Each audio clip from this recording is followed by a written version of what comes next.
जय श्री राम प्यारे बच्चों। Chapter number 8 function.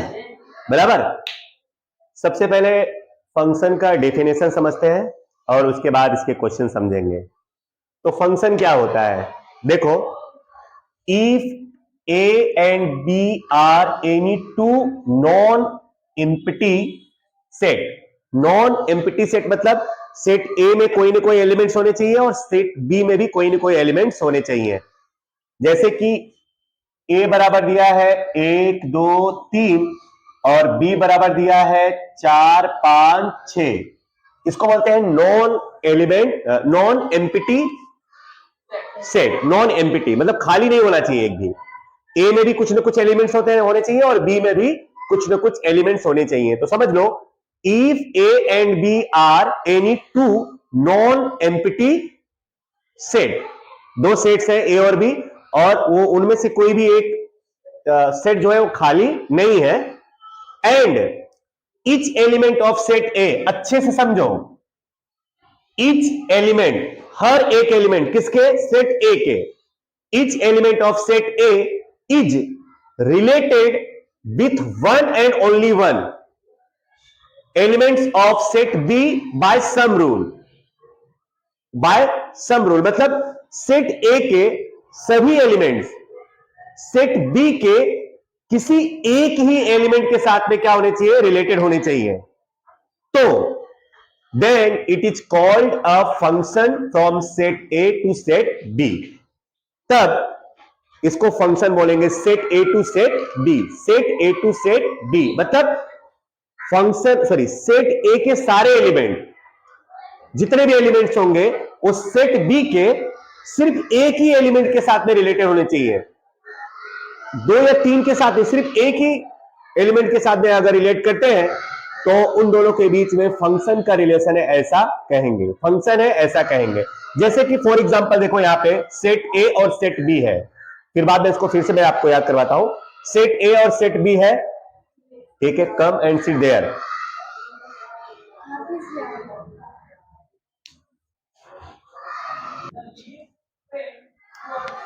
चलो बच्चों देखो, यहां पे सेट ए और सेट बी है। तो सेट ए के जितने भी एलिमेंट्स हैं, 1 2 3, ये तीनों के तीनों एलिमेंट सेट बी के किसी एक ही एलिमेंट के साथ में रिलेटेड होने चाहिए। जैसे A1 और X के साथ में, A2 Y के साथ में और A3 Z के साथ में, मतलब सब किसी एक एक के साथ में रिलेटेड है। यहां पे भी देख लो, जैसे 1 2 3 है तो 1 6 के साथ में रिलेटेड है, 2 5 के साथ में और 3 7 के साथ में है। किसी एक के साथ में होना चाहिए रिलेटेड। और जैसे ये यहां पे है, ए किसके साथ में रिलेटेड है? क्यू के साथ में। दो के, जैसे ए क्यू के साथ में भी और पी के साथ में, तो फंक्शन नहीं कहलाएगा। मेरे कहने का मतलब ये है, one and only one element के साथ में भी रिलेट करना चाहिए। कौन? ए के जितने भी एलिमेंट्स हैं। जैसे बी भी क्यू के साथ में किसी एक ही के साथ में है ना, और सी किसके साथ में? आर के साथ है। और इसका एलिमेंट अगर बाकी रह गया तो चलेगा, लेकिन इसके सारे एलिमेंट किसी न किसी के एक एलिमेंट के साथ में क्या होने चाहिए? रिलेट करने चाहिए। बी के कोई अगर एक एलिमेंट इसके साथ नहीं रिलेट कर रहा चलेगा, लेकिन इसके सारे मतलब सेट ए के सारे एलिमेंट सेट बी के किसी ना किसी एक एलिमेंट के साथ में जुड़े हुए होना चाहिए। अब जैसे ये देखो, ये फंक्शन नहीं कहलाएगा। क्यों? क्योंकि ए जो है एफ के साथ में है, बी जो है वो भी एफ के साथ में है, दोनों एक ही एक के साथ में है ना, लेकिन बी किसी के साथ में रिलेट नहीं करता है। तो इसका मतलब ये फंक्शन नहीं कहलाएगा। मतलब बी का एक भी एलिमेंट छूटना नहीं चाहिए। फंक्शन के लिए बी का हर एक एलिमेंट बराबर, each element of set A, each मतलब हर एक, each element of set A is related with one and only one. एक, जैसे मैंने बताया ना, अब ए इसके साथ में है ना, तो ये इसके साथ में नहीं हो सकता, वाई के साथ में नहीं हो सकता। A1 अगर एक्स के साथ में है तो A1 इसके साथ नहीं हो सकता है, बराबर ना। तो each element of set A is related with one and only one elements of set B by some rule, then it is called a function. अब वो फंक्शन किसका कहलाएगा? From set A to set B, not set B to set A, from set A to set B। इसको बोलेंगे function, और इसको इस तरह से डिनोट कर सकते हैं एफ ए बी, इसको बोलेंगे function set A to set B, set A to set B, बराबर। अगर डिनोट करोगे तो इस तरह से डिनोट कर सकते हो आप, बराबर ना। Function from set A to set B, कब? जब ए के सारे एलिमेंट्स बी के सिर्फ एक ही एलिमेंट के साथ में रिलेट करते हो, तब उनके बीच में फंक्शन का रिलेशन है, ऐसा कहेंगे। और सेट ए का एक भी एलिमेंट बचा हुआ नहीं होना चाहिए, बराबर ना। जैसे इसमें देखो एक एलिमेंट बच गया, और एक एग्जांपल मैं बता दूं, जैसे कि ये है 1 2 3 सेट ए और ये है बी, बराबर ना। यहां पे ए बी और सी है। अब मान लो ए इसके साथ में भी है और इसके साथ में भी है और सी इसके साथ में है, तो ये भी फंक्शन नहीं कहलाएगा। मतलब सेट ए का एक एलिमेंट सेट बी के दो एलिमेंट के साथ में रिलेट नहीं कर सकता है। क्या बोला देखो यहां पे डेफिनेशन में, each element of set A is related with one and only one, with one and only one element of set B. तो सेट ए का जैसे एक है, वो ए के साथ में भी रिलेट कर रहा है, बी के साथ में भी रिलेट कर रहा है, तो ये भी फंक्शन नहीं होगा। तो ये figure number 5 is not function, is not function, और ये भी फंक्शन नहीं है, इज नॉट फंक्शन। ये दोनों फंक्शन नहीं है, बराबर। और ये तीनों क्या है? फंक्शन कहलाएंगे, from set A to set B. Understood? Function का मतलब समझे कि फंक्शन कब एग्जिस्टेंस में आएगा? जब सेट ए के सारे एलिमेंट्स सेट बी के किसी न किसी एक एलिमेंट के साथ में रिलेट करने चाहिए। सेट बी का कोई एलिमेंट अगर खाली रहेगा तो चलेगा, लेकिन सेट ए के सारे एलिमेंट्स किसी न किसी के साथ रिलेट होने चाहिए, और सेट ए का एक ही एलिमेंट सेट बी के दो एलिमेंट के साथ में रिलेट नहीं कर सकता है, बराबर ना। तो इस तरह से ये आप डेफिनेशन आपको अच्छी तरह से रट्टा मारना है, याद करना है कि सेट ए का हर एक एलिमेंट सेट बी के सिर्फ एक ही एलिमेंट के साथ में अगर रिलेट करता है किसी भी रूल के अकॉर्डिंग, तो वो कहलाएगा function from set A to set B, बराबर ना। If A and B are any two non empty set, मतलब दो सेट आपको दिए गए हैं, and each element of set A, पहले जो सेट ए है उसका हर एक एलिमेंट, ईच एलिमेंट, हर एक element related with one and only one elements of set B, then it is called a function. Function कहलाएगा, बट उसका from set A to set B, और function is denoted by F भी हो सकता है, जी भी हो सकता है, एच भी हो सकता है, के भी हो सकता है, एक्सेट्रा।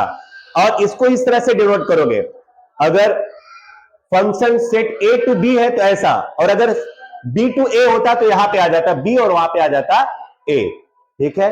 तो फंक्शन का डिफिनेशन समझे तुम लोग, बराबर।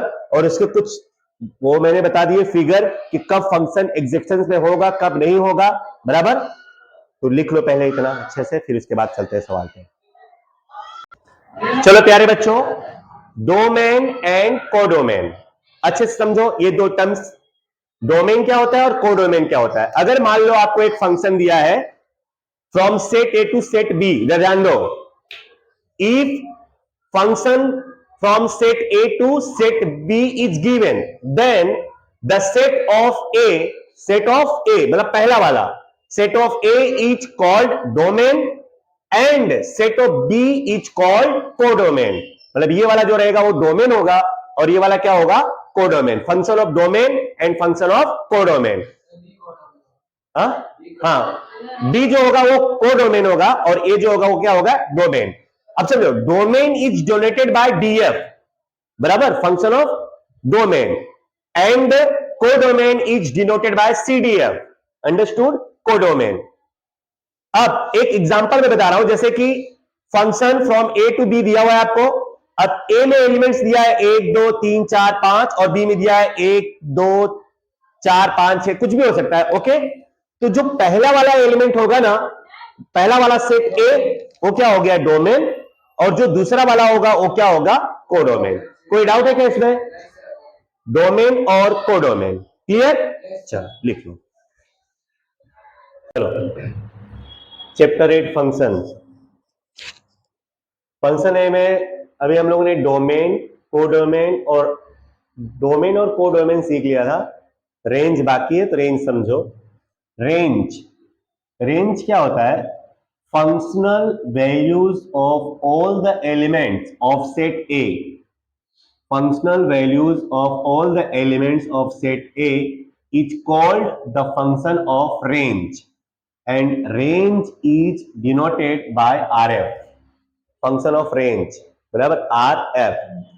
Functional value of set A is called function. Functional value बराबर of set A, all the element of set A is called function of range, and range is denoted bye RF। अब इसको example से समझोगे तो आपको समझ पड़ेगा। जैसे कि आपको एक एग्जांपल दिया है बराबर, function from set A to B. Set A to B दिया हुआ है, ए की वैल्यू ये रही, बी की वैल्यू ये है। अब आपको fx दिया है, fx एक फंक्शन दिया हुआ है fx 2x + 1, x equal to यहां पे 1 2 3 4, मतलब ये जो ए के एलिमेंट्स होंगे ना वही हमारा x होता है, इसीलिए लिखा होता है x इज एप्सिलॉन a, बराबर ना। तो याद रखना जो x होता है ना वो किसके एलिमेंट्स होते हैं, a के जो एलिमेंट्स होते हैं ना वही होता है x। तो x यहां पे दिया हुआ है 1 2 3 4। अब इनकी फंक्शनल वैल्यू हमको निकालनी है, फंक्शन में पुट करना है x की वैल्यूज को, मतलब a के जो एलिमेंट्स है x उसको बोलेंगे, और उसकी वैल्यू हमको fx में पुट करनी है। तो जो वैल्यूज मिलेगा ना उसी को बोलेंगे रेंज। जैसे कि fx दिया है 2x + 1, उसमें एक बार x बराबर क्या लो 1, तो f1 = 2 × 1 + 1, 2 × 1 2, 2 + 1 = 3। अब x बराबर क्या ले लो 2, तो f2 2 × 2 + 1, 2 × 2 4, 4 + 1 = 5, f3 2 × 3 6, 6 + 1 = 7, फिर 4 ले लो, f × 4 2 × 8, 2 × 4 8, 8 + 1 9। तो इसी को बोलते हैं फंक्शनल वैल्यूज, बराबर। Functional values of all the elements of set A. Set A के जितने भी एलिमेंट्स हैं 1 2 3 4, उन सबकी कौन सी वैल्यू निकालो, फंक्शनल वैल्यू, मतलब फंक्शन में पुट करके फंक्शनल वैल्यू निकाल लो। तो वो जो भी वैल्यूज आएंगी ना उसी को क्या बोलेंगे, फंक्शन ऑफ रेंज, बराबर। ये जो है ना 3 5 7 9, तो 3 5 7 9 जो आया इसी को बोलेंगे range, function of range. RF range function, RF = 3 5 7 9। ठीक है, समझ गए? आपको फंक्शन में x की वैल्यूज को पुट करना है, जो आंसर आएगा वही क्या होगा, रेंज। ओके।